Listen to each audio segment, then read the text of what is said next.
How many of you are familiar with the Venus Project? Okay. I'll go through it briefly to give you an idea of what we're working towards. We feel that the way the world is going today is completely downhill, and our language was designed hundreds of years ago, and we really talk at each other than to one another. And so I'm going to tell you a little bit about the proposals of the Venus Project.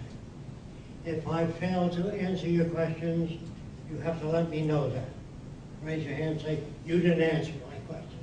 Don't be polite. If there's anything you don't understand, question it. It's up to you now. Okay, now these are the assumptions we make.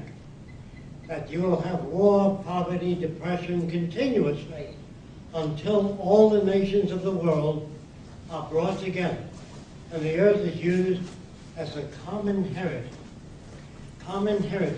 of all the world's people. If you don't understand that, if you think that money is the only thing which you're brought up to believe in this culture, if you're stranded on an island with $10 million and there's no water, no fish, no arable land, you have nothing. Money is a nothing thing. It never did represent the physical entities that enable us to live. Politicians, all of them, can do nothing to make the world a better place. They do not understand technology. And they do not understand what to do. All nations are going downhill now.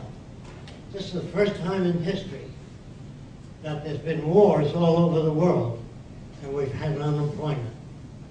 War has always been big business. Get that through your head.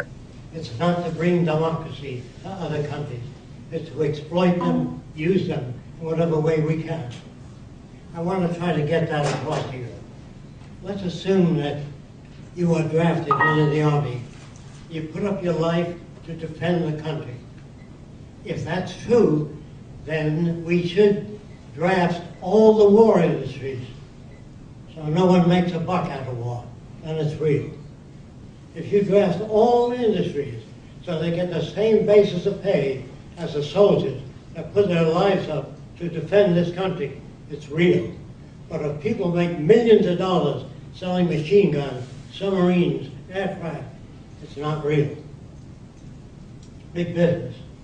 Now, there's a book written called Arms and the Men. Did anyone ever hear of it? Isn't that amazing?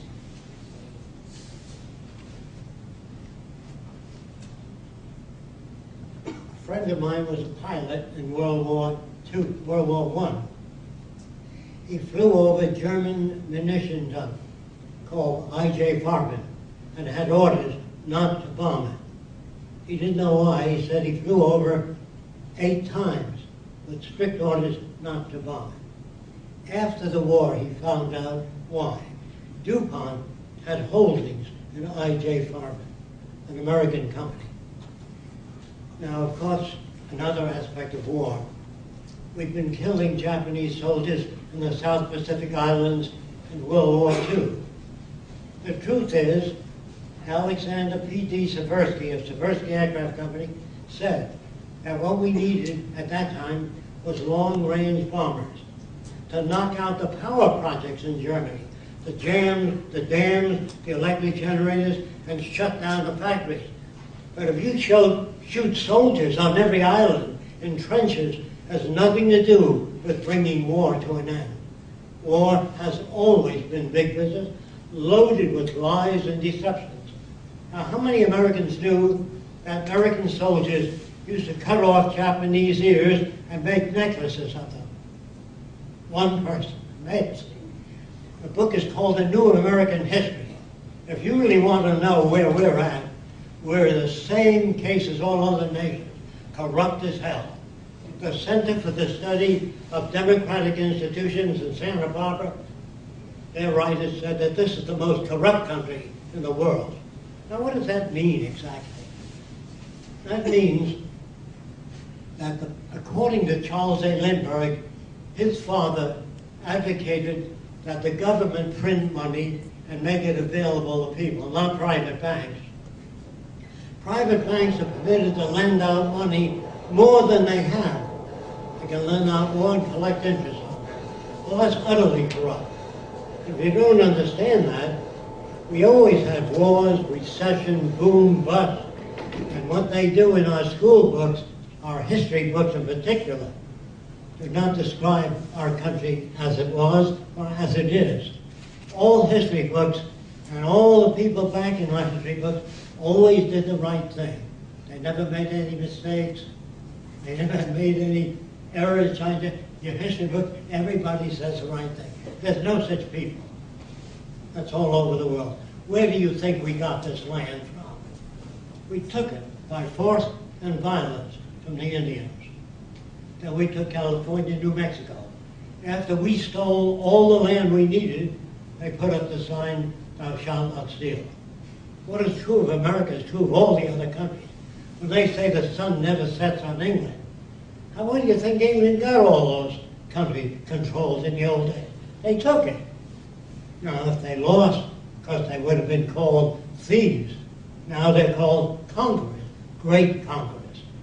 So, if you understand what I'm talking about, the money system is the greatest fraud ever put forth on people. Think of this now. Today, America has 300 submarines.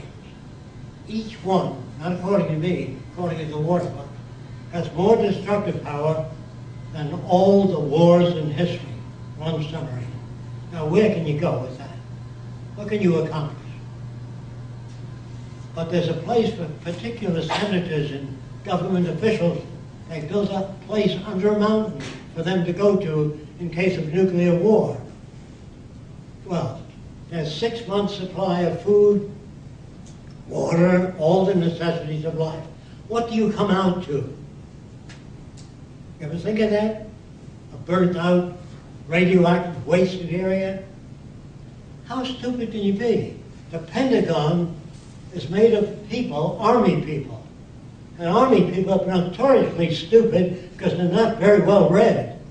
They don't understand this. What you'd have in Washington if we had a sane society, meaning mentally sane, you'd have a Pentagon of sociologists, social scientists, who can bridge the difference between nations. Soldiers are killing machines. They're trained to kill. You look at them and say, well, at least they're fighting for our country. No, they're not. They're fighting for oil, and they're fighting for economic advantage. I'm sorry to say what I'm saying. I don't like what I'm saying. I wish we were decent folks, but we're not.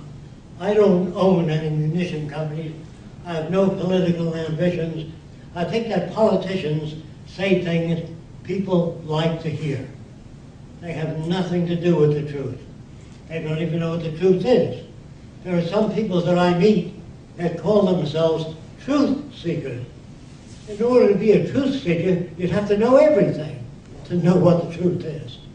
So there's no such thing. Then there are other people that say man is something more than the sum of his parts. I'm sure you've heard that. So is a can of tomato sauce. So is a clock more than the sum of its parts. So what? Man creates the filth in the atmosphere, pollution of the oceans, the land. Man operates guided missiles. They don't go by themselves. Man builds warships. It's a human being that ultimately drops a bomb on cities and they pin a medal on them. And they put an X on the fuselage for how many villages you bombed out. And people think, well, that's good. At least I'm defending my country. Then there's another group of Americans that think that we used to have a democracy, but the governments of recent times took it away from us. You've never had a democracy. Let me tell you why you've never had a democracy. And let me tell you what I think a true democracy would be. Our president would get up and criticize another country for an hour or an hour and a half. When he's through, we would invite the prime minister of that country on the air to give his side of the view. You know, if you're accused of anything today, you have the right to face your accuser in court. So whenever you criticize another nation, invite them on, give their point of view. Then invite the Prime Minister of Sweden, because they're both full of shit. This is how I see it. This is what I'm talking about.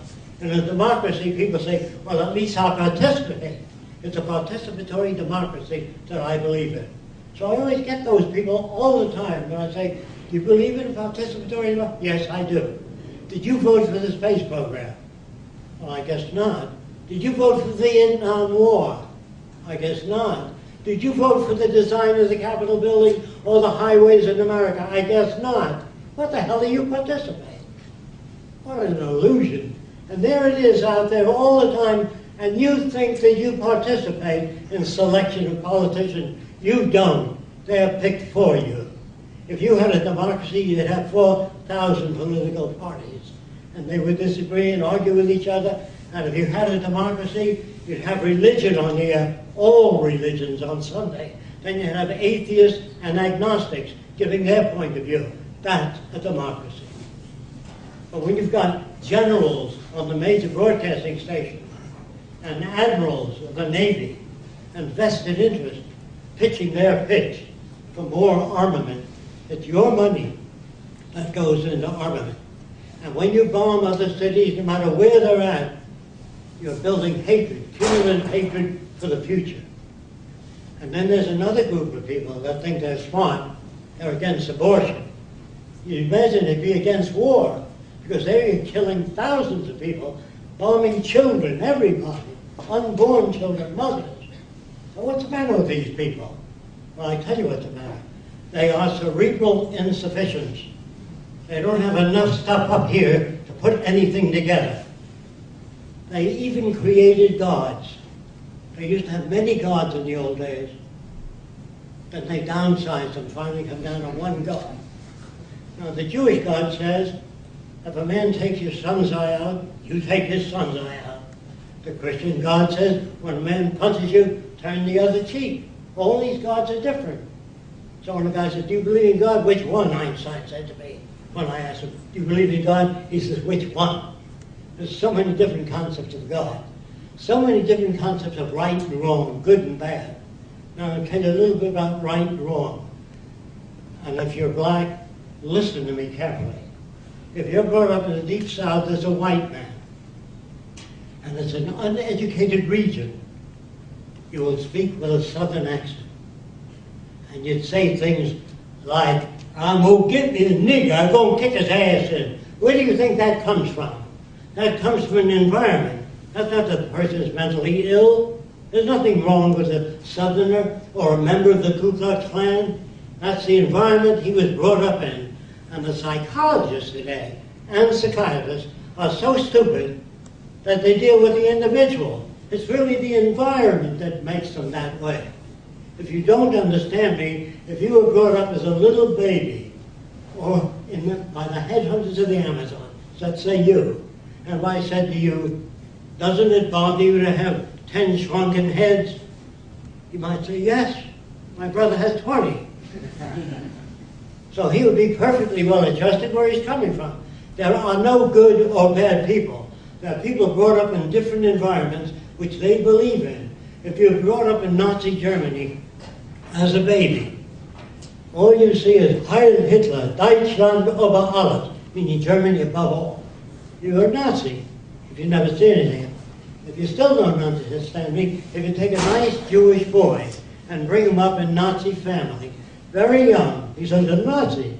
You take a Nazi baby, bring him up by a Jewish family, he's a nice Jewish boy. So really, what are people? People cannot think or reason. Let me back that up now so you don't get mad at me. It's very easy to get mad at what I'm saying. The reason we can't think is because we're brought up in a fixed culture with fixed values. When you're very young, they start pumping crap into your head. Who loves you more than anybody in the world? And the baby says, I don't know, your mommy and daddy. What's the greatest country in the world? I don't know, the good old USA. Of course the good old USA. And you're brought up in Saudi Arabia, you're brought up in Dubai, you're brought up in Germany, same pitch, okay? The only real answer is to declare the earth as the common heritage of all the world's people.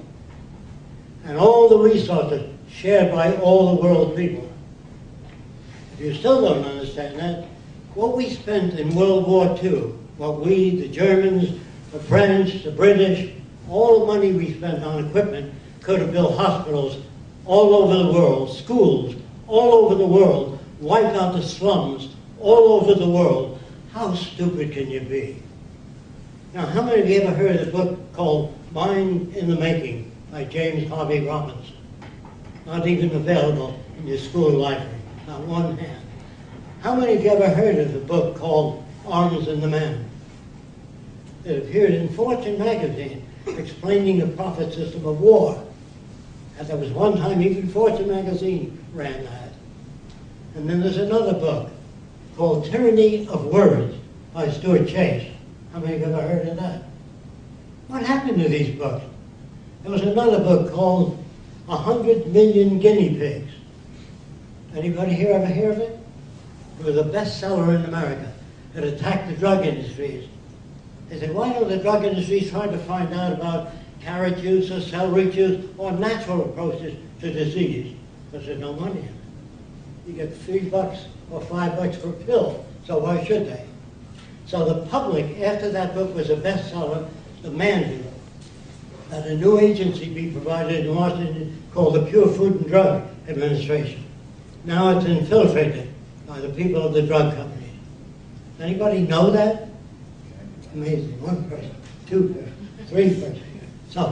So you see, we are not a free country. We never have been. We never had a democracy. In a democracy, where freedom people, they always say that people are born equal. They're not. Some are tall, some are short, some are fat, some are not too good eyesight. We are not born equal. So what they're trying to say is all people should be given an equal opportunity. You can't do that if you give a little girl a doll. You're already programming it.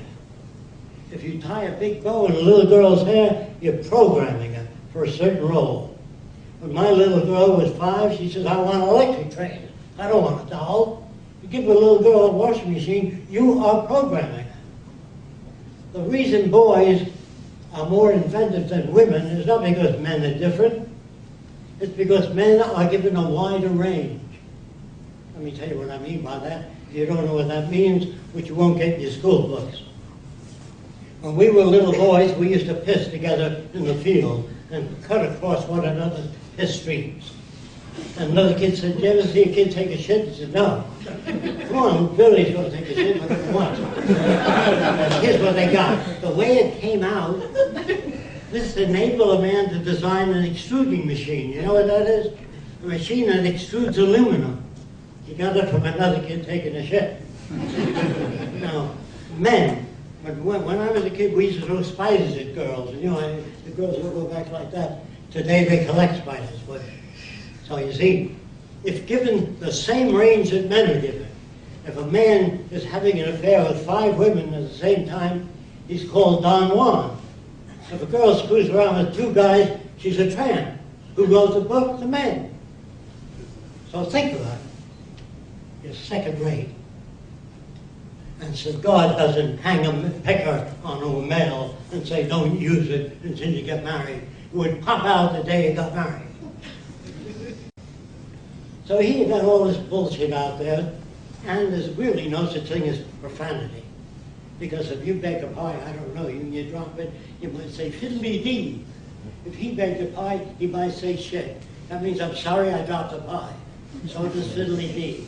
I'm sorry. There's no bad words. You're brought up in an environment that wants to use that kind of language. When I spoke at Columbia University, they said, do you have to use that kind of language? Would you use that kind of language if your mother was here? So I said, Mother, will you stand up and keep that language? There's no bad language. But what is terrible is prejudice and discrimination. So years ago, this pilot that I was telling you about flew over German munition plants, he was a member of an organization, thank you, called Technocracy.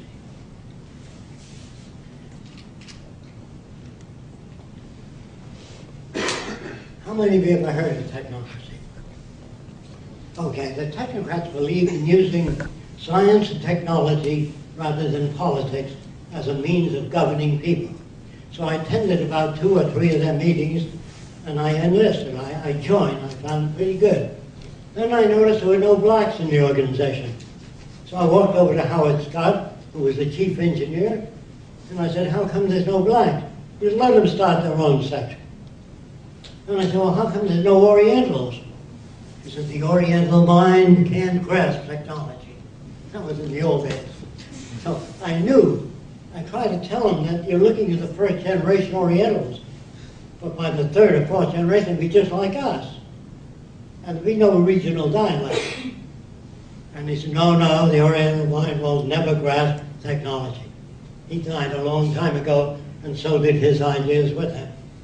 There's nothing the matter with technocracy at those, except those areas which I couldn't agree with, so I resigned because I could not defend it.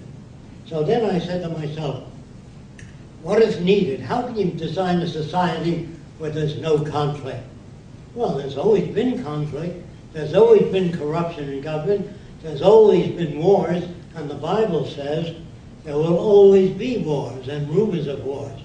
And we shall always have the poor amongst us. This is in your Bible. I can't accept that crap. I believe that man makes God in his own image, some jerk that you pray to. And this guy sits on the throne, and he looks down, and he can see everything you're doing, whether you're in this concrete building or anything else. They tell us that God made everything, every galaxy, every universe, every bug, every plant. And then Jesus proceeds to insult it.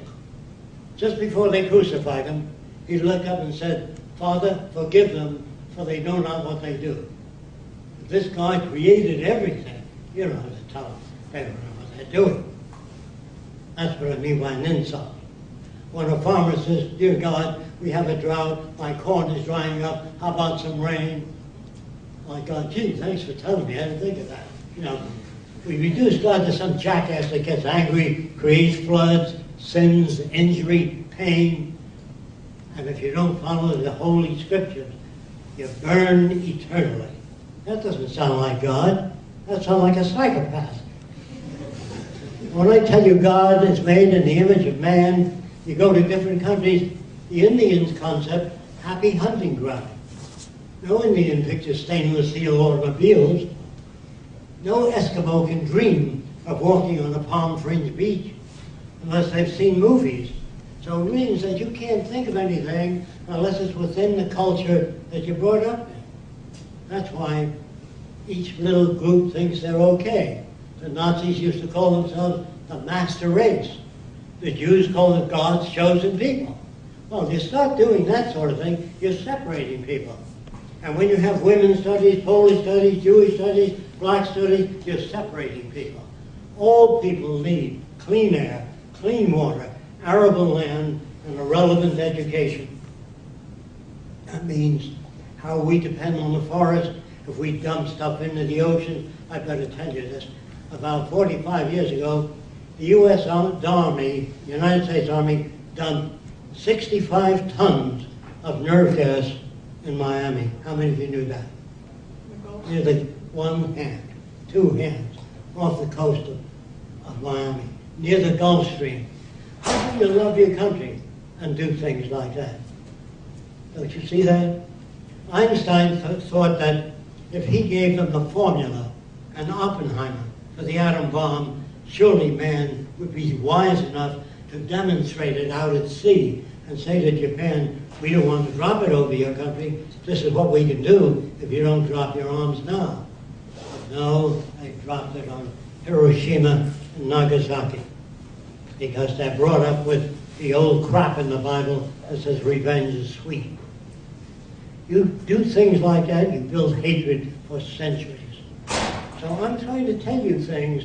Sure, I can give a beautiful lecture on God bless America.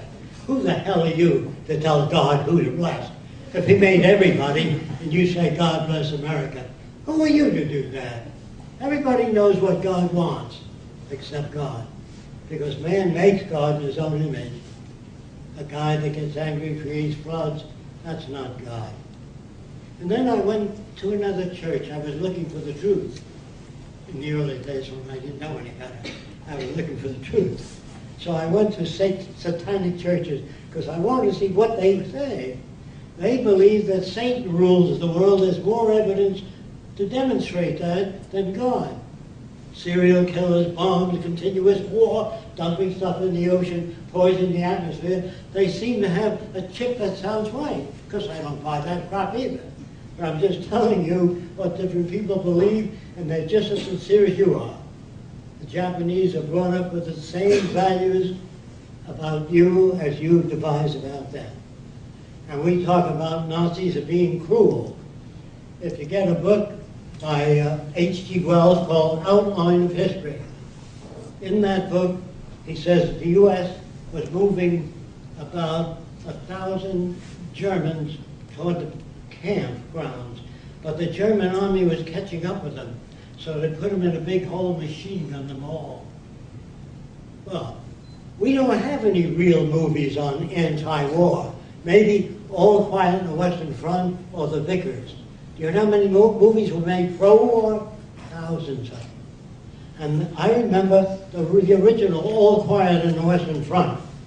A British man grabs a barbed wire, he's about to climb over, and a bomb goes off, and it shows two hands on the barbed wire. Well, they never show the horrors of war, because enlistment wouldn't go up. And the boys in the Army, a lot of them think they're defending this country. The only way to defend this country is to build a bridge between nations. So I said to myself years ago, different nations think differently. They have different values. Some of them have 20 wives, and that's normal to that country. So how the hell are they going to bridge the difference between nations? So what I did when I was 21 years old, I attended meetings of the Ku Klux Klan, and I dissolved it in a month and a half. That is in Miami. Then I attended meetings of the White Citizens Council. They hate foreigners. And I dissolved it in 1 month. Then I asked some people in Brooklyn, who are the most backward people in the area? And they said, well, we believe the Arabs are on Atlantic Avenue. I said, what makes you think they're backward? They still believe the earth is flat. So I said, boy, I've got to get to those guys. If I can't get to those guys, how am I going to change the world? So I looked up the guy that was in charge. His name was Elbaz. I called him, and I said, can I come and talk to you, Elbaz? He said in this type dialect, he said, from where your father he born? I said, Lebanon. He said, very good, very good. You are Arab? I said, yeah. That means, yes, in Arabic. I'm not an Arab. So he said, come and saw me. That means come and see me. So I came to see him. And he said to me, you believe the world is round? I said, yes. That means in his background, it can't be. So I pointed to his head, showing me how smart he was. He said, if the world is round, man fall me down here. All the water, he fall me down from the world. Do you understand that now? And I figured, boy, I got to get to this guy if I want to change the world. So I put a balloon in his hand, and I rubbed the balloon with fur fast. And I put some cornflakes in his hand and told him to hold it away from the balloon. Okay. And all the cornflakes, when you rub it, you generate static electricity, and all the cornflakes jumped up to the balloon. And he said, world, he magnet? I said, yeah. Ah. He went in the next room and explained that to the Arab. Now look, the average person doesn't like to confront people that think differently than they do. Now you can get along with people who say, look, folks, the earth is a little round and a little flat. And you get along with a lot of people. But that's not the business of science. They used to believe that the stars went around the world, that the world was the center of the universe. And so that was smashed. We still believe in gods and demons. If you go to Mexico, the rooms are at different heights in the middle-class home. And I asked, why do you make all the rooms at a different height? Because the devil doesn't like to walk up or downstairs. He likes to walk on a flat plane. And they believe that with a straight face, just like a Christian does this before he goes off the diving board or into a bullfight. Now try to picture this. In ancient Rome, maybe on Saturday, I'm not sure the day, the whole family would come to see Christians being fed to lions. And the kids would say, Daddy, can we come next week to see Christians being fed the lions? If you behave yourself. So, are these kids insane? No. That was normal to that time. If you're brought up in the Arab world, a man looks at an object like he's not that interested in it. He says, how much you want for that? And he says, $10. I give you $3. Well, that's normal to that country. When the guy comes to Sears, the Arab, he says, how much you want for the clock? Like he's not that interested. The clerk doesn't even know. The clerk picks it up, he says, $8.95. I give you $2. Goddamn foreigners. It's normal for that person where they're coming from to do that. Do you see that? There are no good or bad people. A serial killer is made that way. If he's genetically damaged, he's not responsible. If his brain is warped, he's not responsible. And the psychiatrists work ass backwards. They try to change the person. It's really the culture that fucks people up badly. You understand what I'm saying? The culture. There's no bad words. They're just different expressions. So, all of your congressmen lie. The Democrats lie about the Republicans lie about the Democrats, and even guys like Carl Sagan tried to raise money to communicate with extraterrestrials. They want to build big antennas. If the Democrats can't communicate with the Republicans, and husbands and wives have difficulty communicating, how the hell are they going to communicate with extraterrestrials? Let's assume there were extraterrestrials. Anything that can travel 100 million light years through space is not like us. They don't want to meet your president. The president will be an asshole. He's an ignorant man, Bush and his whole group, very stupid. The Democrats just a little behind. But there's no such thing as intelligent government. Government is managed to keep things the way they are. People are elected to political office not to change things, but to keep things as they are. The same with universities. They depend on funding from big corporations. So guys like me don't get much of a chance to speak to university students. I'm considered not a boat rocker, but a boat sinker. So if you sink the boat, if you speak frankly and the truth, your chances of getting on radio, NBC, CBS are zero, because they depend on sponsors. When I was on Larry King, I was on 4 times, he said to me, you attack the drug companies, the cigarette companies, the auto companies. I never did attack the auto companies. This is what I said on the Larry King show. I said, if you have an airbag in front of you, it's all right. But if you get hit on the side, your head goes right through the glass. The whole inside has to be an airbag. You understand what I'm saying? Okay. So he said, why don't they do that? I said, Larry, I can't answer that. I can only tell you they don't do it. Then I said, if you don't want war, Larry, you have to bring all the people of the world together. And they don't know how to do that. They want to bring democracy there. You can't bring democracy to a nation that has a different set of values unless they choose it. And how do they choose it? Through education. Can you educate them? Of course not. You can't control people unless you make them pretty much uninformed as best you can. The reason you do that, you can control them. If you teach people to think and reason, you can't, in times of war, get anybody enlist in the army. You can't move people en masse, so you make them all alike. Here's what I mean by that. If we taught history, real history, the new American history, it'd be history of our country, the mistakes we made, the good things we did, that would be for all nations. So people do not always do the right thing. They can't. And so you live in a managed world. And your kids in the future will say to you, wasn't it obvious that you paid off senators, you paid off governors, you paid off different people to get your will? Isn't it obvious? I guess not. And so, if you do away with the money system, you can't have sale of drugs. You can't pay off senators. You can't buy people. You understand what I'm saying? As long as you got money, no matter who you elect, you say, well, maybe if we elect decent people in government, no way. Even if you had the most decent people in the world, taken from the best churches you like. If you ran out of resources, be lying, cheating, killing, stealing. It's resources that people need, not money. Access to resources. Is there anybody who has difficulty with that? So I will just take another drink, if you don't mind. Thank you.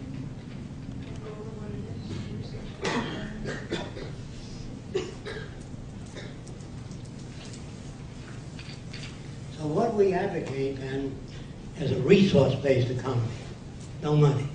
Resources mean, today normal people, normal means screwed up. Normal people say, how much will it cost to build a new city like you have up there? That isn't the question. The real question is, do we have the resources to house everyone on earth, take care of everybody medically and every other? Yes, we do. We have more than enough resources. If you consider the money spent in World War II, we could have wiped out the slums all over the world. Educated people, built the best universities free of charge. Why do we do it free of charge? Because the smarter the kids are, the richer all of us are. Every kid shooting up drugs, hanging out in malls. Why? They have no place to go. There should be art centers, music centers, cultural centers, theater groups where people can go. They hang out in malls and coke stands because there's no place to go. And the government, I'm going to say this, the government and industry doesn't give a shit about people. Proof now. They would not outsource. If I have a big factory, if I pay my help more than the minimum wage, I can't stay in business if he outsourced it to China. You understand? You're not going to invest in a company that builds playgrounds for the women's children that work in the factory. You want the money spent on products, advertising, so the income is greater. So you invest there. So we're all sons of bitches in the monetary system. It makes us that way. When I say if you're not, consult your bank account to see who you are. So it's very difficult in a monetary system to be decent or fair. A lawyer is a guy who can take language and do whatever the hell he wants with it. He can, especially if he's a good lawyer. He can make your system sound bad. So in the future, there'll be no lawyers, no bankers, no investment brokers, no one that makes money by not donating service to the country. So the future, you'll have structural engineers, chemical engineers. They don't run the country, by the way. They really deal with problems. That's hard to understand. I'm not talking about a technical elite. I have just as much fear of that of any other system. I'm talking about the intelligent management of the Earth's resources. That's what I'm talking about. So what we have to do first is a global survey of what we have, how much arable land, how many factories we have, how many coal mines, trucks, ships, planes, and by the amount that we have, we can determine, knowing how many cases of cystic fibrosis and all the other physical ills, that tells us how many hospitals we build. Not some jackass saying, I think I'll build a hospital here. It's a good area, good community, and has future potential. No, you do a survey to see what's needed, and you provide for those needs. If you don't do that, you're going to have war and crime continuously. There's a place in Jamaica called Ocho Rios, where 8 rivers come together. And there's so much beautiful drinking water that I've never seen anybody come in during the day or night and steal water. There's so much of it.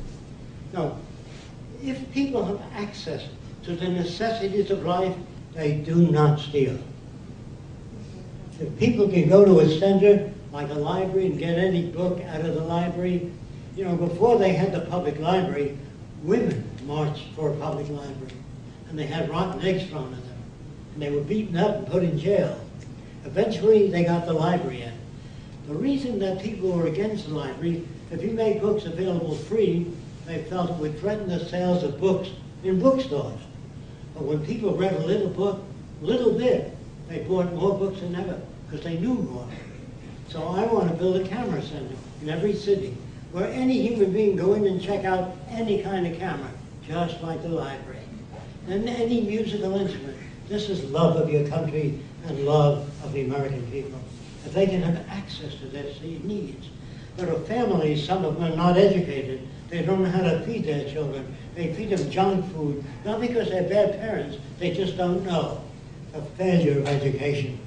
In schools, you should learn how to relate to one another, how to bridge the difference, how to have a different opinion than your best friend and yet not get angry. This is what the future is about. Learning how to share ideas, not ego. Ego is one of the major problems in the world today. Hey, I did this. I can run faster than you. My daddy can beat your daddy. Or I can ride a bike faster and further. That's the ego. When you learn to share ideas, you enhance everyone. When you keep it to yourself, you remain a stupid individual. Now somebody said, well, some people born with better brains than others. Meaning the brain tissue, there's more neurotransmitters. If your brain is better than anybody else's, you become a Nazi faster in a Nazi culture. A good brain has no mechanism of discrimination except experience. Like if you smell a rose, some young lady, and you like it, the next time you see something that looks like a rose, if it got spots on it, black spots, you have a tendency to go. And if it burns your nose for 3 days and your eyes for 3 days, the next flower you see of different patterns, you're going to hold it over here and go, you're not going to do this. So they say you've learned. No. Your behavior was modified by the pain. Learn is a lousy word designed a long time ago. And we still use those words today. I'll see you at sunup. The sun doesn't come up. The earth rotates in that direction. Remember, our language was designed hundreds of years ago. That makes it almost impossible for us to talk to one another. We talk at each other. Hey, how are you? Nice day. Good to see you. If he says, I'm not too well, I need $2,000 for an operation, can you give it to me? I say, no. Then why do you ask me how I am? What kind of a phony are you anyway? So all this stuff, good morning, how are you, glad to see you, how are the children? All bullshit. Unless you have hospitals, health care for everybody, and everybody is well off. So the doctors don't have to work 18 hours a day, or 10 hours a day. They should work 4 hours a day. And when a new machine comes into a factory, the boss doesn't walk over saying, now you work 4 hours a day, you get a little more pay, and a month vacation. He downsizes. He doesn't need you anymore, because the machine does the job. That's why people get mad at machines. They don't serve people. Machines have no ambition, and Hollywood tells you the machine's going to take over. No machine ever says, gee, I'd like to run the lives of people. Machines don't have a gut reaction. They don't get hungry. They don't feel resentment. If you put one computer and paint it, the other doesn't say, why don't you paint me? You know, they don't get mad. These Hollywood makes movies on the future where people use laser beams and they burn each other. This isn't the future. This is Hollywood hacks. Now the book 1984, Brave New World, Atlas Shrugged, that's what you got now. Okay? Now look, let me open this area here to some questions, which I'm sure you all don't agree. So don't be polite. The things you don't understand, if you feel you disagree, please raise your hand. Yes. And speak up because I can't hear you. Okay. In watching the movie and in hearing your lecture, your description of the future, it sounds amazing. The thing that I don't understand is the transition from where we are now to get there, because it seems like especially when you speak about World War II and like all the money that we spent on the war could have built hospitals in the slums, but like if you look at the Nazis not being taken out in World War II, then what would Europe look like? Is essentially your question, how do we get from here to there? Right, yeah. Is that essentially it? Okay. Yes. First of all, we have to have a crash. That's what makes people think. If they lose their jobs, lose their homes, other than that, they don't give a damn. As long as you're eating, paying your rent, it's okay. So the system is crashing all over the world. The monetary system is going downhill. And it takes those conditions. If you don't understand that, it was the last depression. I have to tell you this. When I was a kid, a lot of people made down payments on automobiles, homes, campers, and the banks failed. I think some of you may know this. How many of you know that? Well, the banks, they couldn't pay off their homes. And the bank said, you got 3 weeks or you're out unless you make a payment. Well, they couldn't.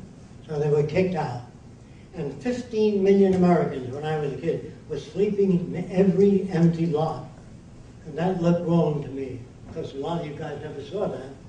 I'm 93, so you know that what I'm talking about is in my time, maybe not your time.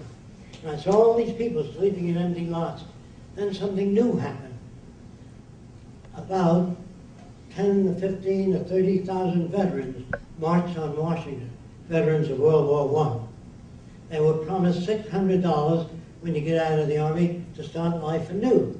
But the government was not in a position then to give them that money, so I gave them IOUs. And the veterans said, I can't pay my rent with IOU. I can't buy food for my kids. And they came with crutches and wheelchairs and were sleeping all around the Capitol in Washington. And that looked very bad. So they said, Douglas MacArthur, who was a captain, get them out of here. It doesn't look good.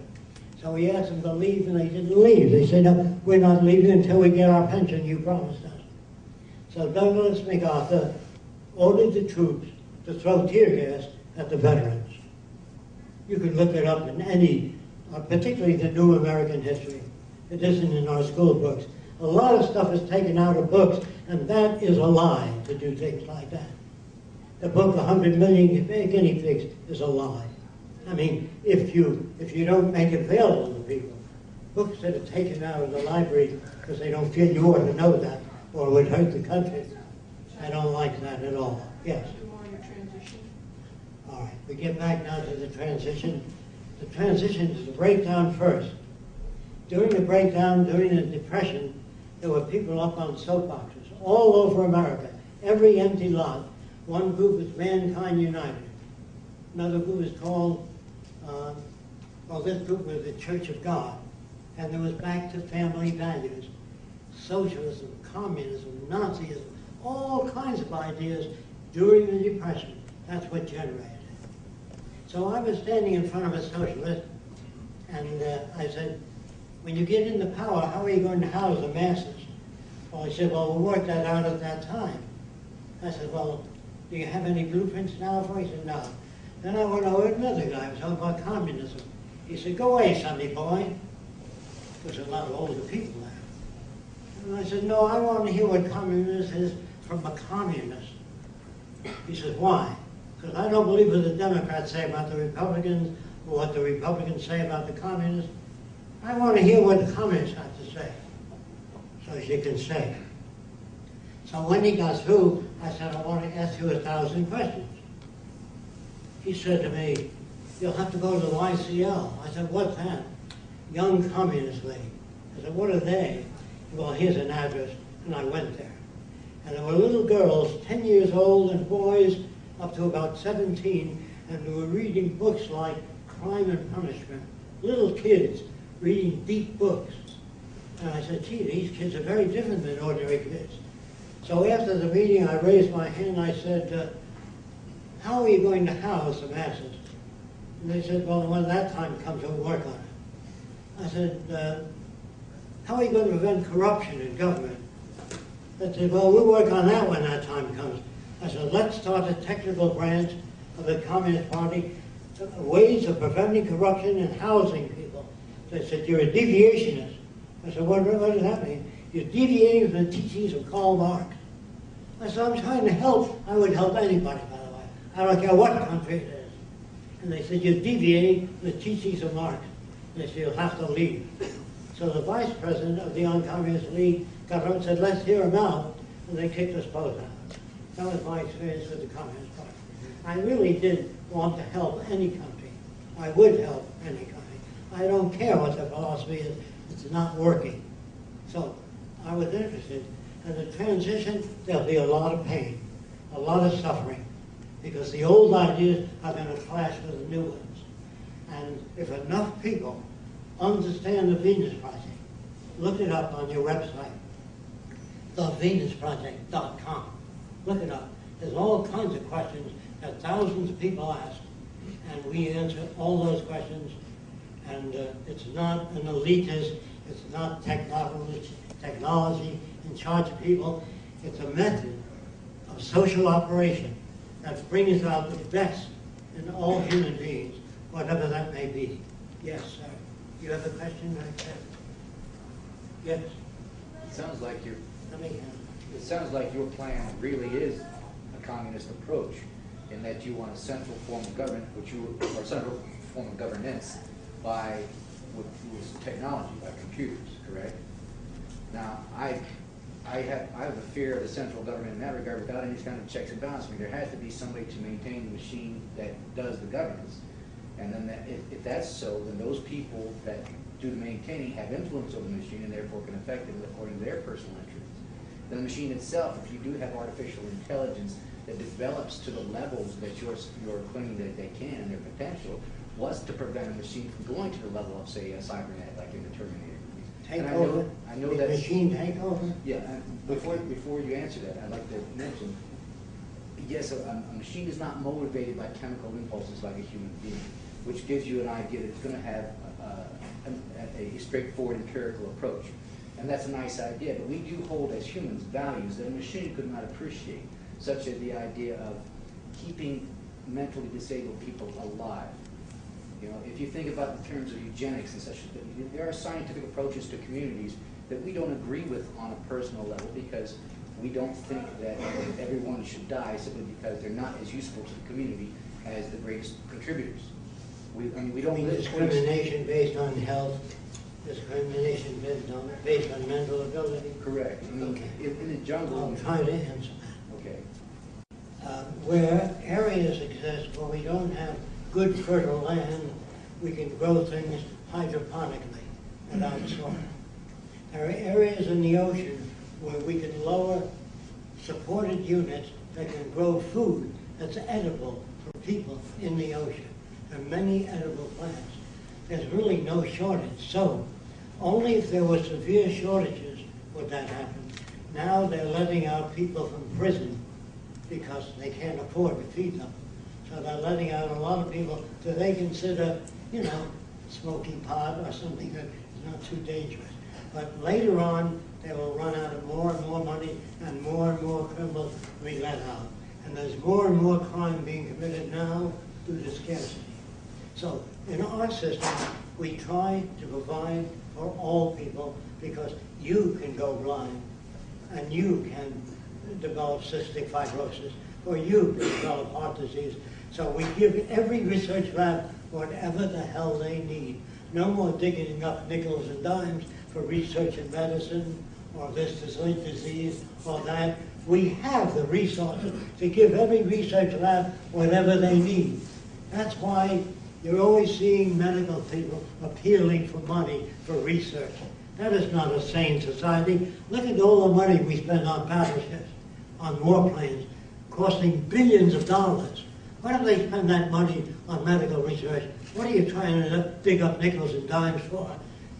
No, you still have difficulty. If you took the North Pole and the South Pole, and you took all the surplus foods that nations grow, and put it there, stored it, in case of an earthquake in Japan, Hong Kong, or wherever, we'd have lots of food to go around, instead of going to your school and say, can you bring in a box of oatmeal and you a can of tomatoes for the poor Japanese? We would have that built in.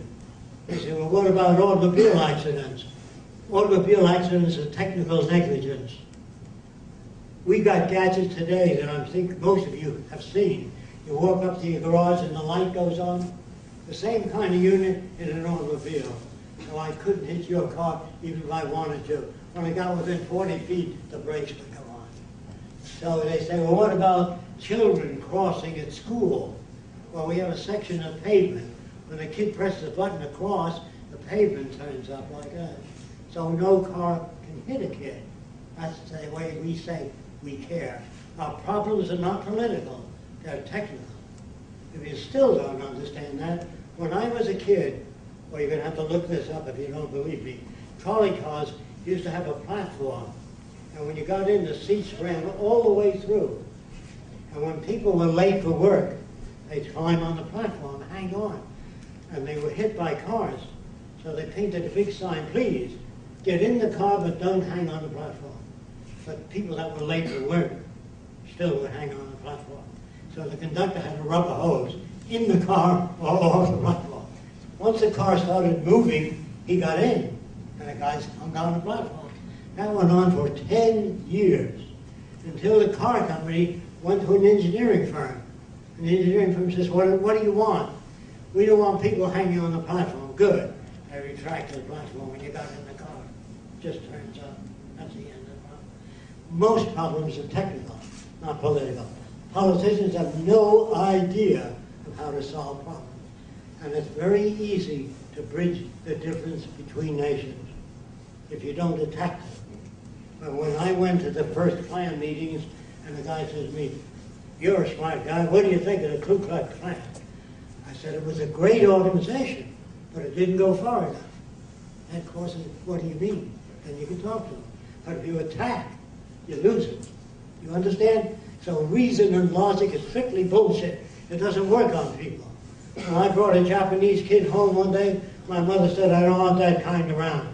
Loud enough for the kid to hear it. He said, so long, Jacque. And I said, boy, if you can't get your mother, how are you going to change the world? So I just used reason and logic. My mother, no way. I don't want that kind around. Let me tell you what happened. Until I told my mother a story, that I was swimming in the East River, and I couldn't get ashore, and Masato threw a life raft to me. It wasn't true. Masato, the Japanese kid, my mother said, you mean he saved your life? I said, yeah. She said, oh my God, I heard his feeling that. Yes, you did. She said, well, I didn't know he saved your life. Well, now you do. Please, Jacque, ask him to come back. I want to beg forgiveness. Ask him to come to dinner Friday. I want to ask him and tell him how sorry I am. I said to her, I don't know if he'll come back now to get her to plead with me more. And here she was pleading. Please, Jacque, ask him to come back. No, I told Masato, when you come in the door, my mother's going to hug you and kiss you, because this is normal to my mother's background. That's why when a person said to me, do you believe in love? Do you love your mother? I said, in what area? In the area of racism, she was a racist, and she was antagonistic to foreigners. So I did not love her in that area. That's why I try to tell people that love is another bullshit word. Now let me tell you what I mean by that, so you don't get mad at me. Is there anybody here that likes everything they've ever done? Okay, so we all do stupid things in the past. We do things we didn't like. Now, if you live with a replica of yourself, how long will you be together? So, sometimes you love yourself, sometimes you don't. So if you fall in love with a guy and the guy falls in love with a girl, you're married a few years, sometimes you love them, sometimes you don't love them as much, sometimes you just don't like them, and sometimes you love them again. So it's a fluctuating thing, not a fixed thing. Do you understand that? You don't love yourself all the time, any more than you can love anyone else all the time. So, once you understand that, before that people used to get confused. Some girl told me she sent her boyfriend through medical school. And when he got out, he ran off with her best friend. She said, what a terrible person he is. I said, no, there's nothing wrong with that guy. Your ability to judge people is poor. There's nothing wrong with the world you live in. When you think it should be a certain way and it isn't, you get mad. It's your own values that allow stuff, not the world.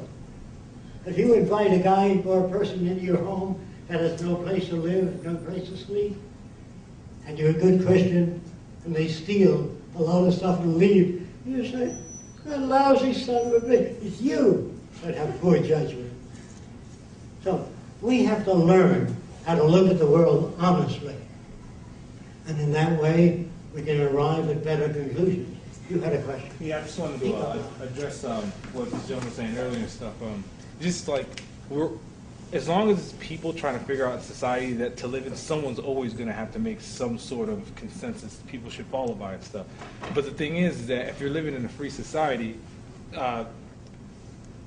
all education, all knowledge, all like as many like information that you can put into your brain is going to be available. So if like you don't want to learn something, and let's say someone does build a machine, and this machine turns out to be detrimental to the society and stuff, well then you have the opportunity to say, wait, I can prove that this machine is detrimental and stuff. And that way you can go and you can show them. If you can prove it, everyone else is going to say, wow, you're right. We need to do away with this and change it or make whatever change that need to be necessary. But if you offer everyone the same education and the same chance to get it, like everyone's going to be empowered, not just one particular person might come up with a really good idea and it might work and that would be great. But if someone found a flaw in it, they can always address that, show that to the What public. is your question? Oh, I just want to adjust what he was saying earlier and stuff. Yeah. Well, you asked like 6 or 7 I know, I questions. didn't, I was Yeah. I apologize. But I guess we went to a simple question. I mean, how do we try and prevent corruption? Can you override the machines? Is that what you want to know? Well, The machines do not control people. Yeah. Just production of this machine of materials and deliver that to the supermarkets. It does not control people. Absolutely. That's the thing about machines and stuff like that. Like I'm a computer programmer, so I understand like how machines, get that data and stuff. And so like again, like you can always, as long as you, like there's no computer program that can ever come past me that I can say, oh well, this is busted and stuff like that. I can show you where it's busted and how you can fix it and stuff like that. I know it's proven and stuff. So like in a society like that, everybody becomes a critic in a sense, where they can always like look and say, okay, well this is messed up and I can fix this and show it to people and stuff. That's why I think this is such a great idea. Machines as decision makers, would it override people? Machines as How would- decision Yeah, makers. How well, would they make decisions?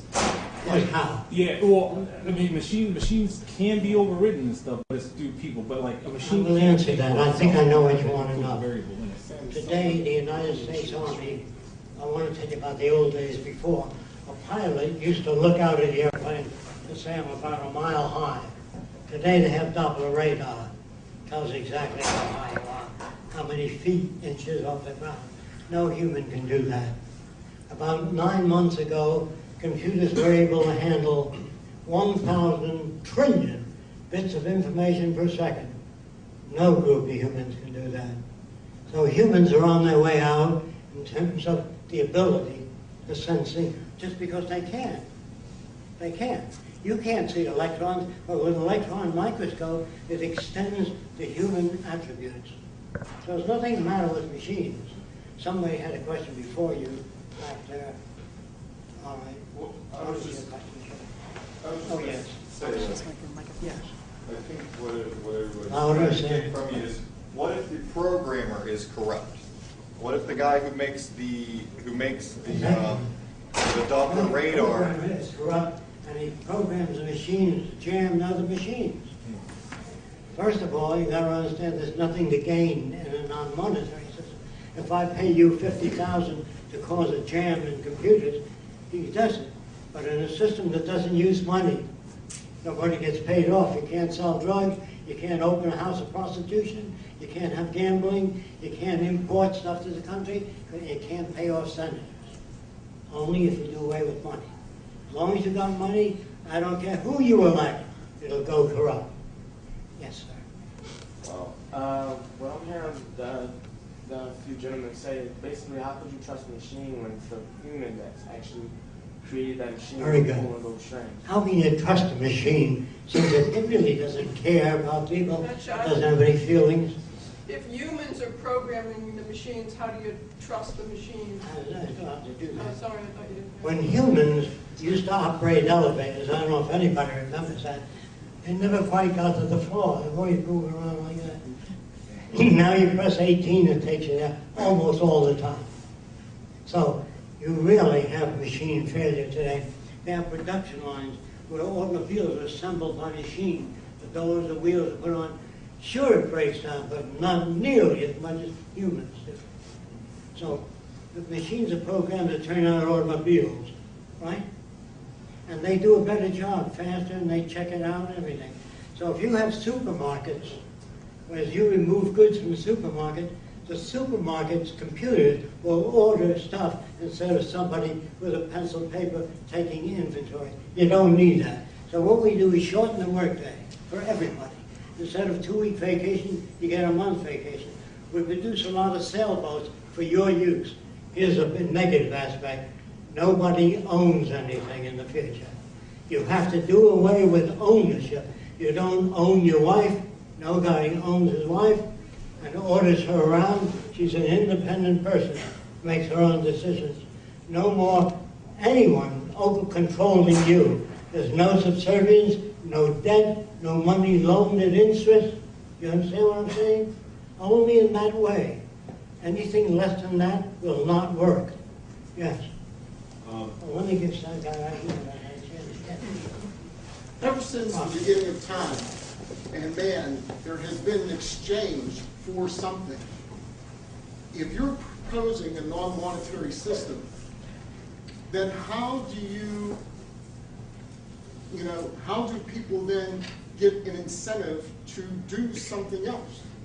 What incentive is there for them if there's no money?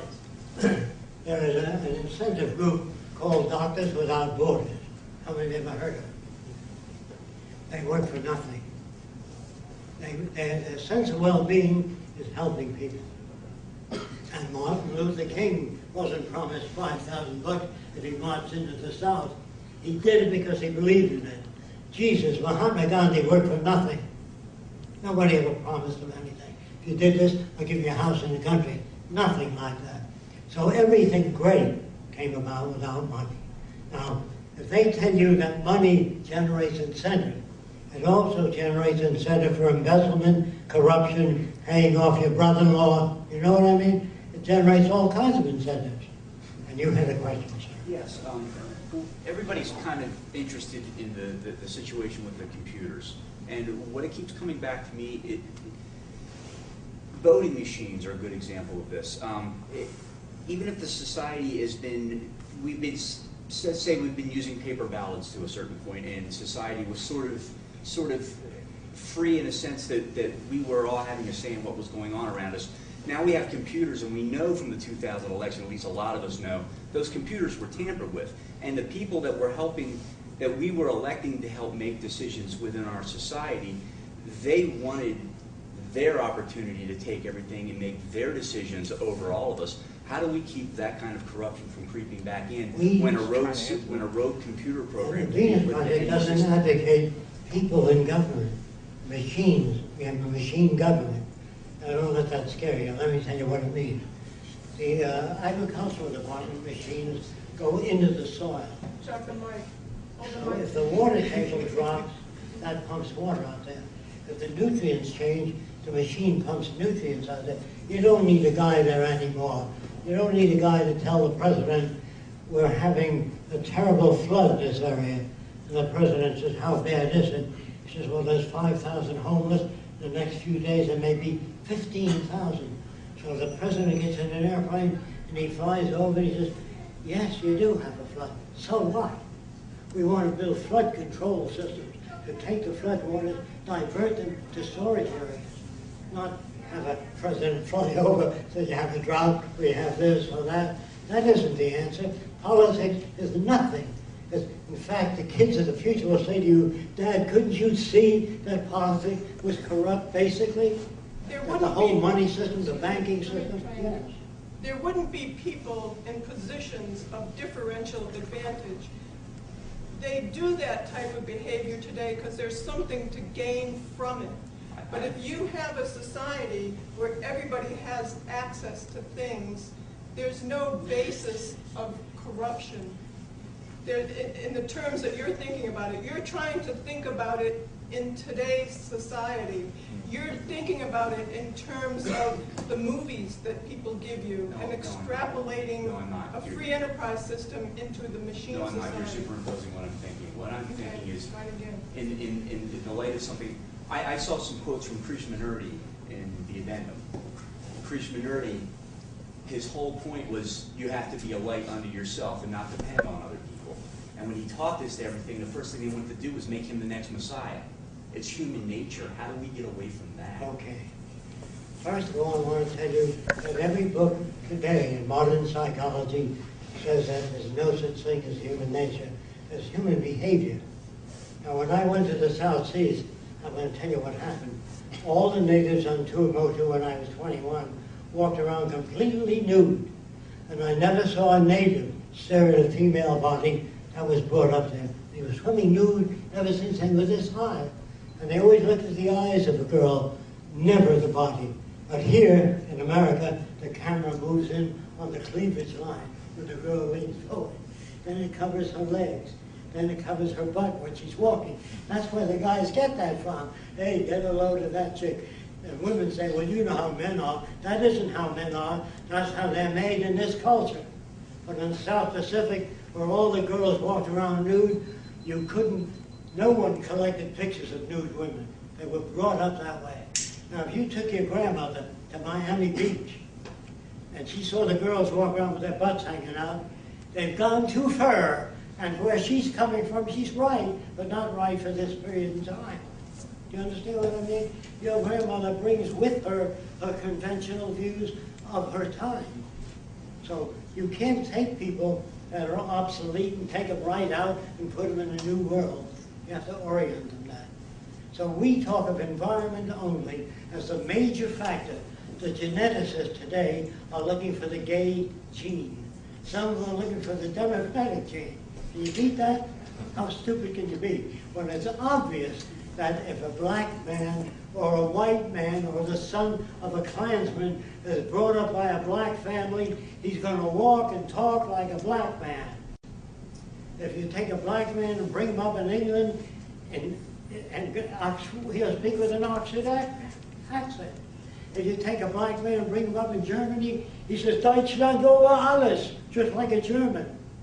There's no such thing as innate black behavior or that men are basically greedy. All that's bullshit. You get that in your culture because you're given the blame in this culture.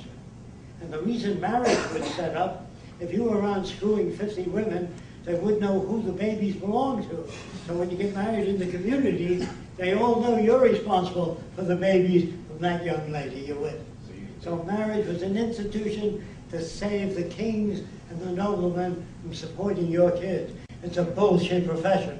And then if you don't get along, by the way, the lawyer says he costs you $2,000 to split it up. Who the hell is he? How does he come up with that?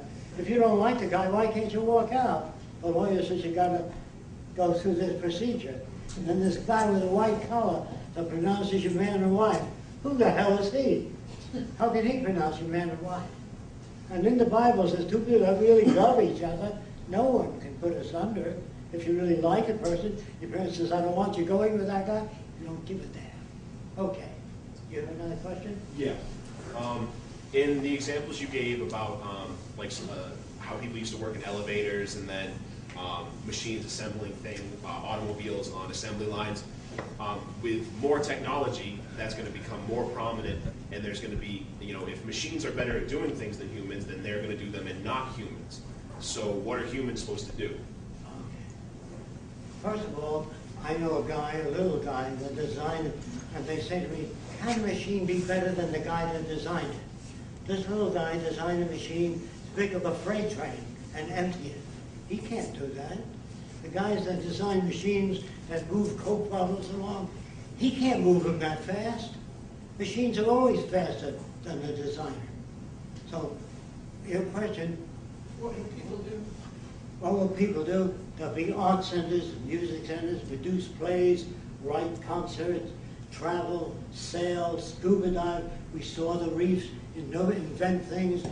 Every soldier will be sent back to school to become a social innovator, a person that works on problem solving.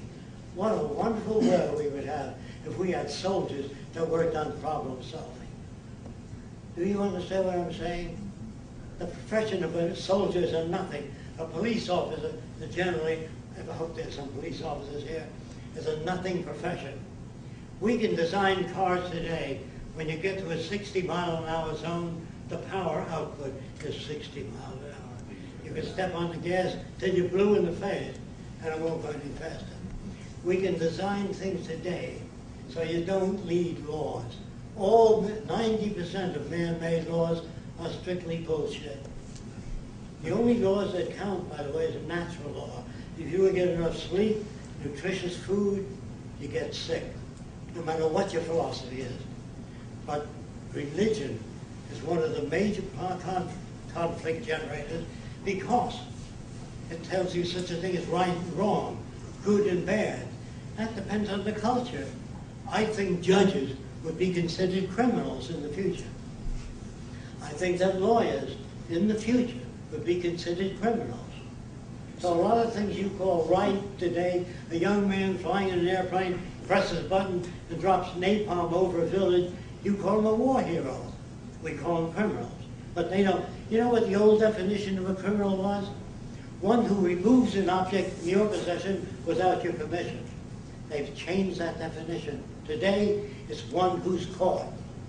Much better, isn't it? So Washington is loaded with them, as you see on your newsreel. And the other question, yes, you back there. You talked about how, like the new history books and stuff like that, how we tend to keep things hidden that maybe we don't want to hear, maybe war crimes that people, Americans in general in the past have committed. So it's sort of like censorship, I guess. How would you, present information that's previously censored to people who don't really want to see it? Because I believe in the whole thing that ignorance is bliss. How would you, get rid of censorship and bring everything to the forefront? And still, if people don't want to see that, how would you, sort of force that upon them? If censorship is done away with, how would you get people to look at that information that they're not? First of all, I don't know what you mean by censorship. In the future, you can read anything you want to read, but you can't hurt anybody. If you hurt them, you're helped. You're not put in prison. Okay? We don't have any need for censorship.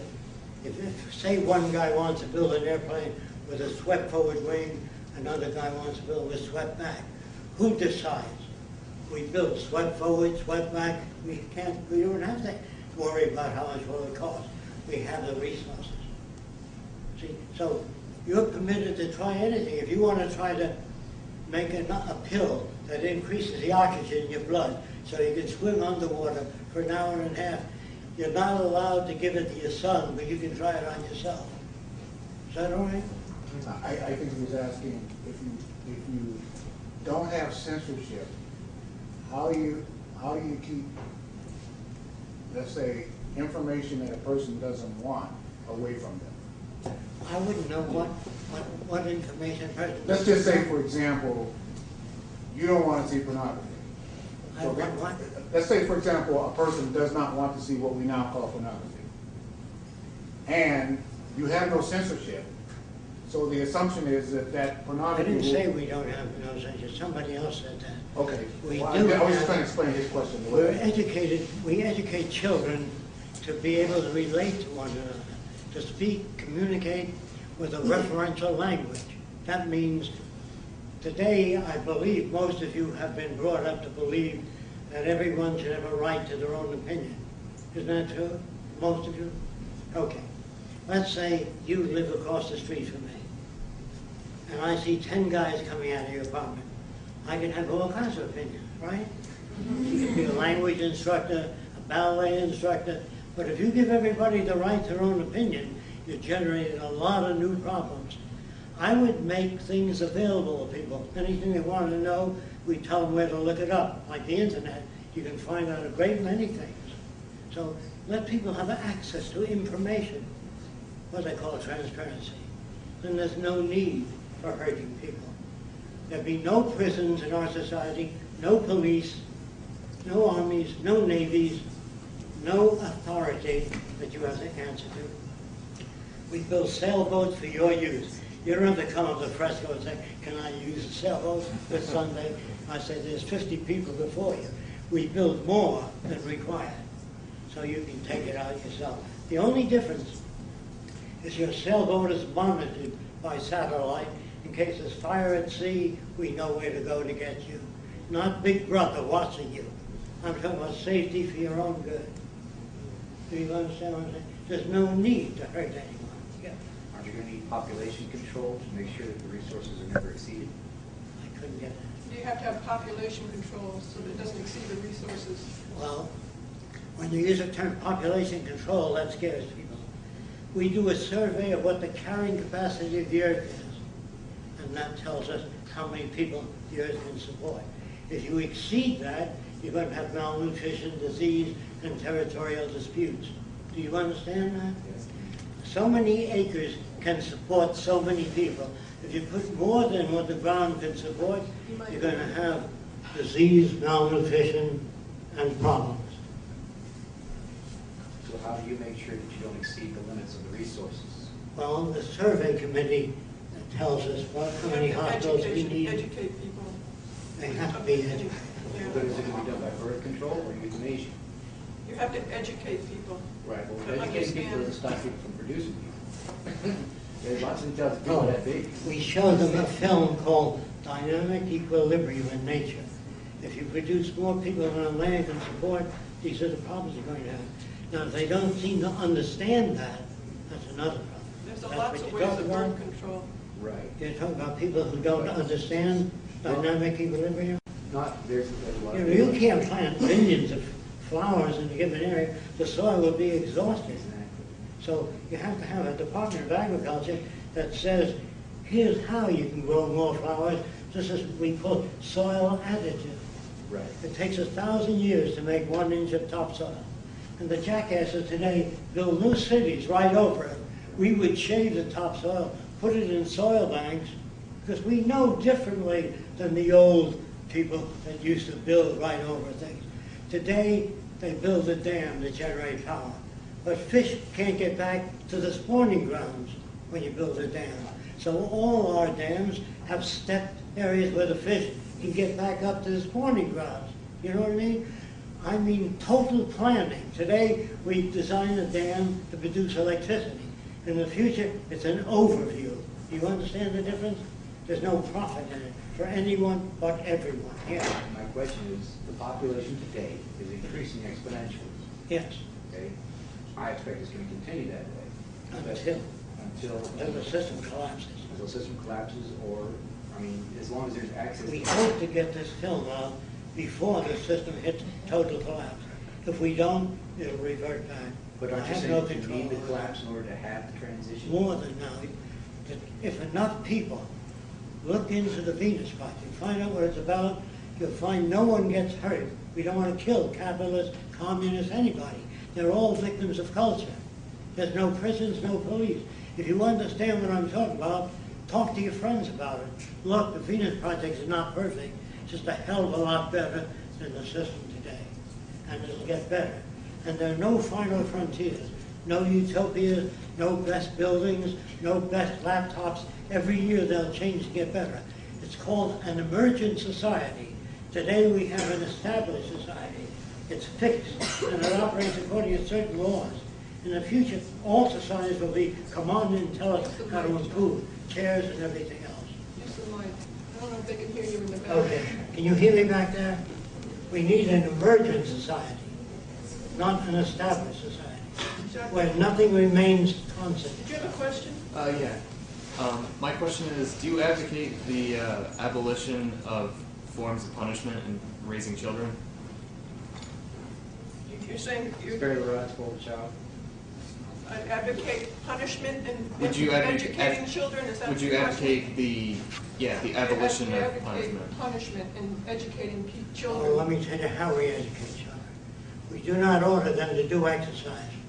We have a big lake in the city, and we have an island in the middle of the lake, 200 feet up, with a craft shop where you can make anything free. To get there, you got to row a boat, you got to climb the hill. So let's design it in our environment. So you go to the library, you have to climb a hill, walk through the forest, and read in different directions. That's the way you do it. You don't order kids to stand out there and do that. If you hate exercise, you poison yourself. You know that? So kids would have the motivation to go to the craft shop. You build it in. That's the way nature works. When a fox sees a porcupine, doesn't know what it is. It gets closer and closer until it gets stuck. And later on stays away from porcupines. It's the greatest teacher in the world. Jacque, there's a question here. Yes.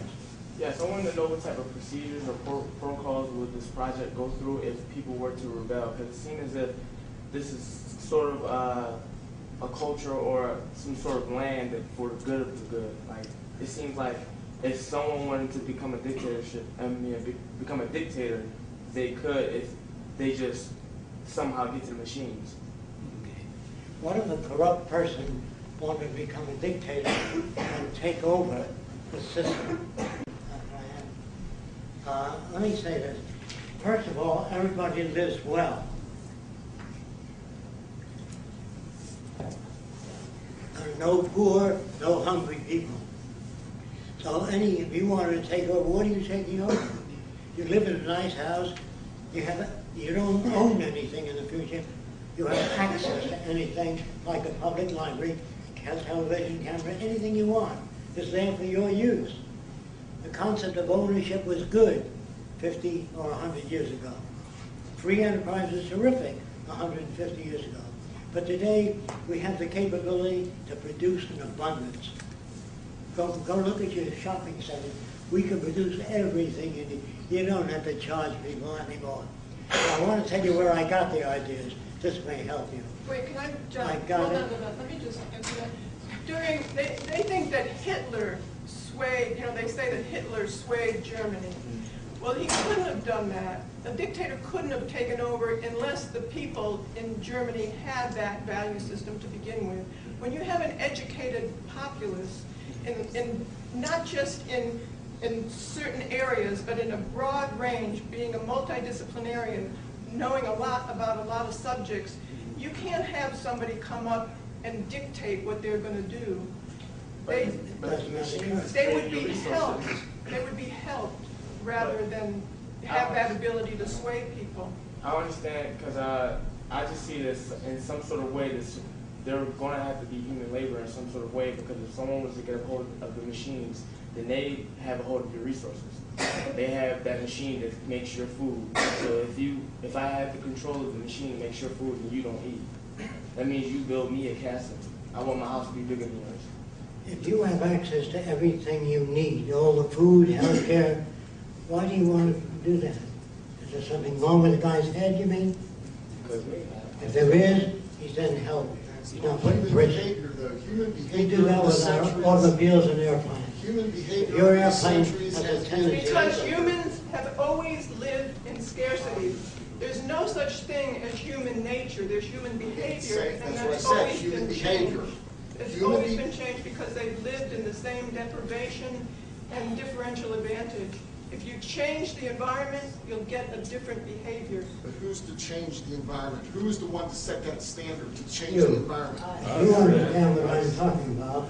And if you agree that behavior is shaped by culture, if you were brought up in the South, you'd speak with a Southern accent. Do you buy that?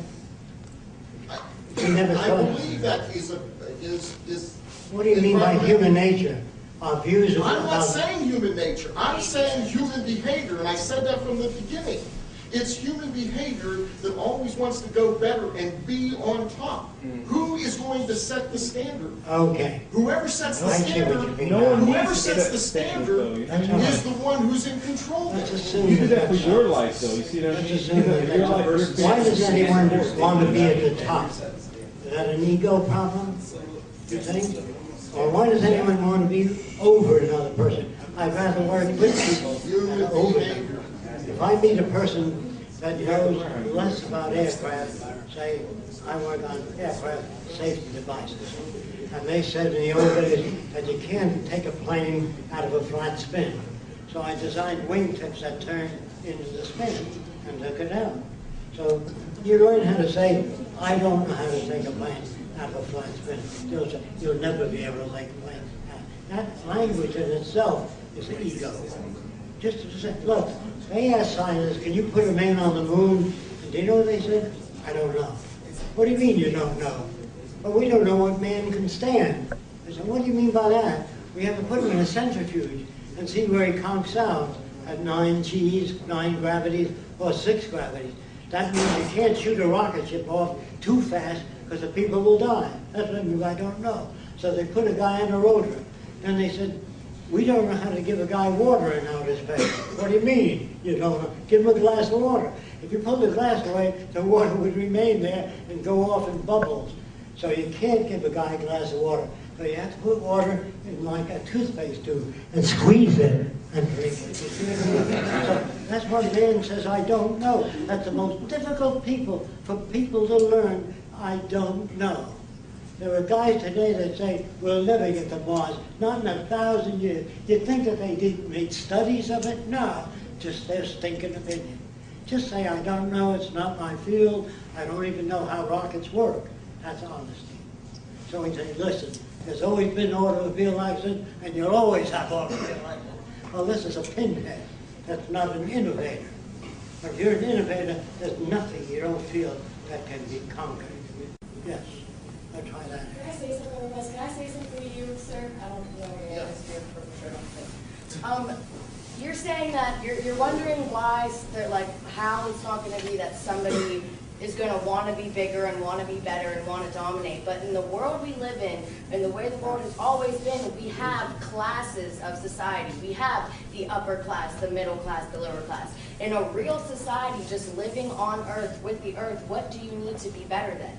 You're not trying to prove anything to anyone. You're just living your life on Earth in an equal society. There is no need to be better than something because there's no levels of goodness, you know what I mean? There's no middle, upper, higher. There's just life and living. You don't need to be better than anything. Why would you want to?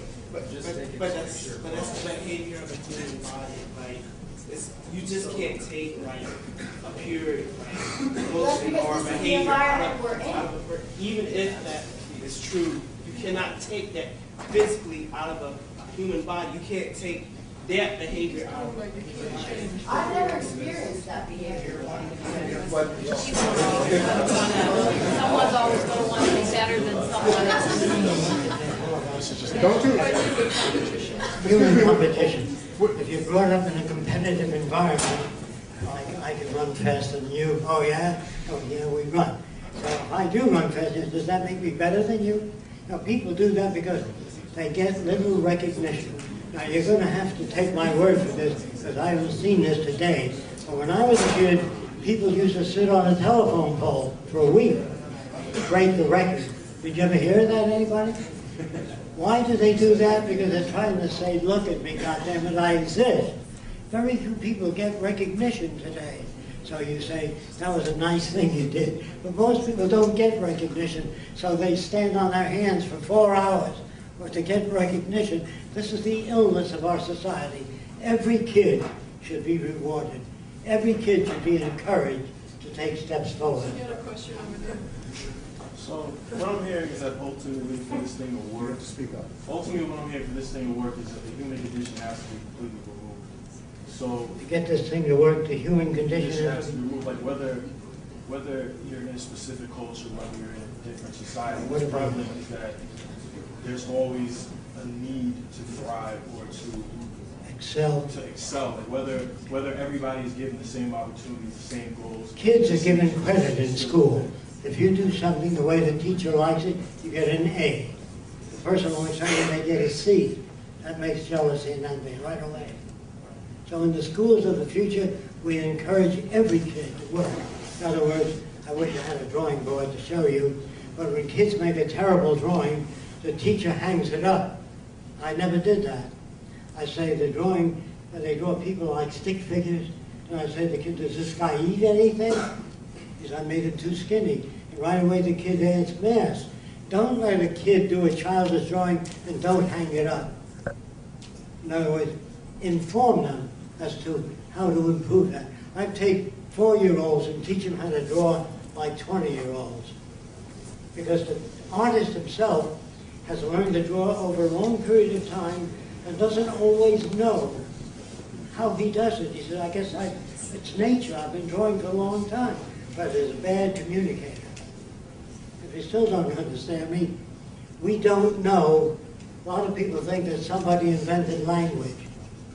And they say the reason they invented language is to communicate. That's not true. What happened, a guy banged his elbow. He went, ah. Then he banged his knee and went, then he ate something and he said, And language is an extrapolation of all those sounds over many years. Nobody's ever sat down and invented language any more than anybody sat down and invented a wheel, which they tell you in all schools today. Somebody invented a wheel, that was the beginning of the machine age. That's not true. When a log fell over another log and the guy pulled it, it rolled. And that's good.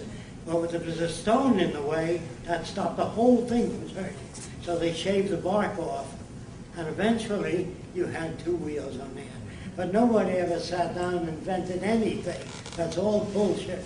A person takes an idea so far, another person adds to it, and gradually you get an automobile. But nobody ever sat down, went like and made an airplane. Well, when you climb a hill, I don't know you, but you look for the slight flats. If you don't step on the flats, you slip.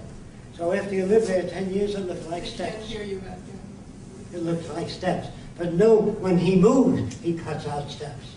But he doesn't come to a hill and say, I need steps to get up. That's not possible. Nobody invented the propeller. There are many things that grow on trees that spin down to the ground. I'm sure you've seen it. There's nothing that man ever thought of that was original, including the wireless, including Tesla. I can tell you where he got it if you really want to know. I can tell you where ideas come from. They don't come from nothing. They don't come from a guy thinking about it. All that bullshit. They don't know. Artists themselves don't know how they do things. So I used to take children and give them a stick and they make zigzag in the sand. And accidentally, that zigzag looked like Abraham Lincoln. You know what I mean? So the kids said, Abraham. I said, don't lie to me. You just went like that, and I'd have to. He said, that's right. You know, anything, kids pick up a pencil, and they make all kinds of lines. If it happens to look like a bird, they put an eye in it. You understand? They're little liars. There's a question way back. Yes, sir. You talked about how it would be a really good thing if we had soldiers eventually, working and learning and building things that would help the society. How can you get to that point when, at this point in time, in the foreseeable future, there's a necessity to protect our way of life? How could you keep and maintain that way of life without having to defend that with force? And other people, for whatever reason, want to destroy that way of life that you live or that they live. It doesn't even necessarily have to decide. You watch the Zeitgeist? You watch the Zeitgeist? Okay. How do you protect this way of life that I'm talking about without soldiers? No, this way of life. You're talking about today? How do you protect today's way of life without soldiers? Yeah, I mean, if you want How do you protect today's way of life without Okay. soldiers? Soldiers represent the establishment, not the majority of people. Police represent the establishment, not the majority of people. If the majority of people did something against the establishment, the police would put them down. The police are the tools and instruments of the establishment. If policemen in the future, if there are any during your transition, if you're driving your car and oscillating a lot, the police officer will say, can I help you in any way? Where are you trying to get to? So I have a terrible headache and I don't know where. They'll help you. Now, where did you learn to drive? Let me see your life. These are bullies, not human beings. Like I said, most soldiers are killing machines. They're not even human anymore. And I'm sorry about what I'm saying. But we want to raise human beings on the planet that care for the environment and one another. Anything less than that is not worth saving. Yes. Your website says you have, I think, 21 acres down there in Florida. Are you had land down in Florida, correct? Are you trying to go forward with a model of this civilization by making this, are you It's a starting research this? center. We've done books and videos. We're going to have a TV station there, an internet station. We're training. We're going to be affiliated shortly with universities there, training architects and engineers in this new way of thinking. But are We're you doing a actually whole trying lot to of build a things. community? We are taking on more people, but for specific things. But we do want to expand in another location for the first city. We're aiming for. But before that, we'd like to do a movie. We think you really can't take the people of today and move them in a new city and have it much different. We want to do a major motion picture that will go around to the whole world showing life in the future. But every single movie today on the future is detrimental. It's like the free enterprise system extrapolated into the future. And all these restrictions and all these machines killing people. We want to show a positive future to pose a direction for people to work towards. And then we want to do flashbacks of how we get from here to there to help answer questions for people. It's just that it's all an ideal. It's a beautiful vision, and I love to see the pictures, and I love the concept. but it's so hard to see how we're gonna be able to get there without killing people, without. Were you here when I talked about the Ku Klux Klan? Right. So my I point is, want to turn them around. If we are smarter than they are, you don't say, that's a terrible organization you belong to. When a guy says to me, what do you think of the Klan? I say, it's a great organization, but it doesn't go far enough. Then he said, what do you mean? See, so you have to be wise enough not to antagonize people that think differently than you do. I believe that the people here are very sincere when they say you can't change human nature. They're saying that as far as they have ever observed, humans have always been greedy, always committed crimes, no matter what flag they were under. And that's true, because conditions have always been scarce. I don't say they haven't. They always have been scarce. So if you're brought up in a family with 7 brothers, and they hand down the clothing to you from your older brother, you say, Daddy, why do I get used clothing and Billy gets new? He says, because I can't afford to buy every kid new clothing. But when he gets a job, he never wears used clothing. Did you know that? All right, so where did he get it from? Being handed down second-hand clothing. Now that's true in many instances. And there are even people today that have been, well, let me put it with animals, something you probably didn't know. When an animal cannot get to mother's breast for milk, say she has 3, and a little animal that's pushed back by all the other dogs, and they always get pushed back, that dog or wolf or fox always becomes the leader. Did you know that?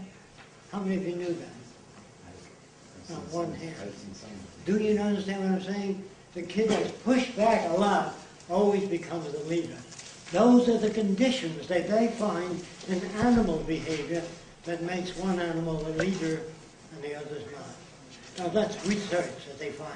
They also found out, they felt intuitively, that if you took a Chinese baby, he would learn Chinese faster than an English baby exposed to Chinese. So they tried it out, and they both learned at the same time. You can imagine speaking Chinese for generations.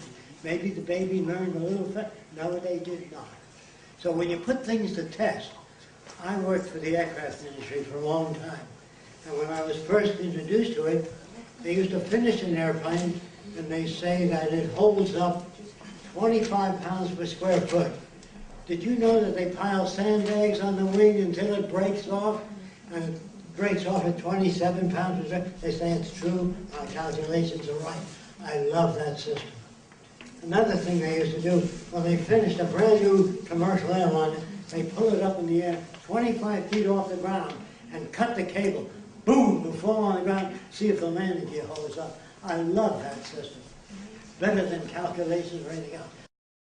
Now, the reason they invented these duplicates, because sometimes the son of an important person commits rape. So he says it was a duplicate people who came up under the ground. See, they saved a hell of a lot of people in high places that way. I want to tell you about the Salem witch hunts. How many of you know about them? How many of you knew that for every witch you found, you inherited their bank account and property? Did you know that? How many of you knew that? Only 4 people or 5. So there was a good reason for finding witches. I'm sorry, I'm not your enemy. I'm really a friend. I'm trying to tell you about a new way of thinking. You've been exposed to the old way most of your life. You're not about to step into this. We don't know each other that well, but if you look into the Venus Project, you can get answers to lots of detail. I've been working all my life to try to find out if there's anything extra-physical. Because a lot of ministers used to come to my seminars, and they said, Jacque, the trouble with you is you don't believe in human nature, and you don't believe in anything extra-physical. I said, sir, I've never seen anything extra-physical. Have you? And they say, yes. Take me there. So they took me to a woman that had the power of telekinesis. You know what that is? Moving objects without touching them. And she had a bell buzzer under the table with 4 rubber shock rounds. The table was highly polished, slightly tilted, and a vibratory rate that moved that object down the table. But I've been to thousands of seances. We brought people over from India. But this guy said he never used a telephone. He telepathized all the time, telepathy. So I said, all you have to do is read my mind once, not based on coincidence. Like if it's an elderly person, say 70, he says there's been a death in the family, either 3 weeks or there's always a death in the family when you're 70 years old. So I think he was working on probability. So I said, what if I think of something in the technical field and you can't use technical language, can you describe the event? He says, yes. I says, great. So I pictured a little white mouse this size. It goes into the zoo and it eats an elephant and doesn't get any larger and walks on. If he got that, there's telepathy. See, that's not probability. You had a sister, you think maybe you were. You know what I mean? Everybody has a sister they're thinking of. That is most people. So then he didn't get that. Well, maybe he really has that power, but it didn't work in that instant. So I pictured a wood saw. You know what a carpenter uses? A wood saw with legs. And the wood saw walks into the forest, and the tree looks at the saw, and the tree cuts the saw. Now that's outside of the box. And if there's telepathy, he'd have gotten it. Do you understand? But if you think of, I was thinking of my Uncle Harry, you know, some relative you were thinking, is that right? Yeah, my Uncle Harry. So those are all within probability. Another time, I had a couple over my home. They claimed they had the power of telepathy. So I said, great, one demonstration is all it needs. So the guy put his wife in my bedroom. I've never seen her before. And I whispered in his ear, Abraham Lincoln. And his wife came right out and said, you whispered in my husband's ear, Abraham Lincoln. Here's how that works. They work on a posture position. If he's sitting with his arms folded, it's Lincoln. If he's sitting like this, it's Jefferson. If he's sitting like this, it's Cary Grant, the movie actor. You understand? They work out a system that you know nothing about. It's an esoteric language. Although they seem to be talking the normal language, their language has a different communication. Another time a guy came to my lab and he said, John, I can demonstrate telepathy so that you'll be convinced. I said, shoot, I have no reason not to believe in it. I just would like to see a demonstration. So he said, I want you to call this guy in England. And you whisper from your own pictures of movie actors, take any movie actor. I think I picked Clark Gable years ago. And I said, now call this guy in England. His name was Throckmorton. I called Throckmorton. You see, I see a guy with curly hair, very tall, black hair, and his name is Clark Gable. And I called this guy in England. You wonder how that works. Well, that would convince most people. Here's how it works. He's got a friend in England named Benson. If you ask for Mr. Worthington, it means Abraham Lincoln. So he's got a list of names. Do you understand that? But if you don't know that, I've heard it with my own ears, people tell me. There is no magic, nothing. No wheels that turn without a connection or a magnetic unit in the wall that turns. There is no magic. Now I read that a mother got up at night. I don't know what it was. She said she had a strange feeling and something happened to my son in the war. I know that. And the next day she got a letter from the War Department. I'm sure you've heard this. How many people heard this? So I called the War Department and I said, is it true? And they said, we get 15,000 letters a day that something happened to my Jimmy. And nothing happened. So you hear about the ones that happen. Do you understand what I'm saying? There's no magic. People like to believe in magic because it makes them feel good. They like to believe in a life hereafter. You know, when you kick the bucket and you meet all your relatives. You know, in 20 or 40 or 50 or 1,000 years, we board shit at your relatives. What do you do in heaven all day long? Sing? And the Lord said he put you here to praise him. This is not God. This is a psychopath. I'm trying to tell you, man can't conceive of God. And that's where technology is moving. They're trying to make a God. They're trying to make automobiles smart enough to tell you, check your tires, you're low in air. After that, the tire will be checked automatically and air will be pumped into it. Do you understand that? Your computer will tell you to shut it off at a certain time.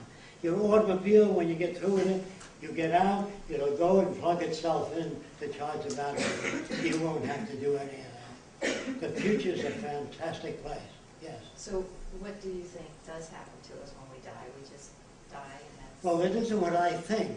If I die, say you bury me a foot underground, the plants get very tall, which I'm disappearing, and the plants are getting taller, and the worms are getting fatter. The stuff you're made of was always around, because you're made of plants you ate, chicken you eaten, they've always been around. Now, here's what people don't understand. Where did all this come from? That's a big question they ask. Well, if you study science, you'll find out you can take a steel ball, and you can heat it to 20 million degrees. It looks like it's gone, but it's been converted to radiant energy. You can't destroy matter or make matter. It can change it. You can eat carrots, become a little taller. Some of the carrots make up your hair, your eyes, and everything else. But matter is never created. There's no evidence of matter being created or destroyed. Change, yes. You can take anything and smash it to powder.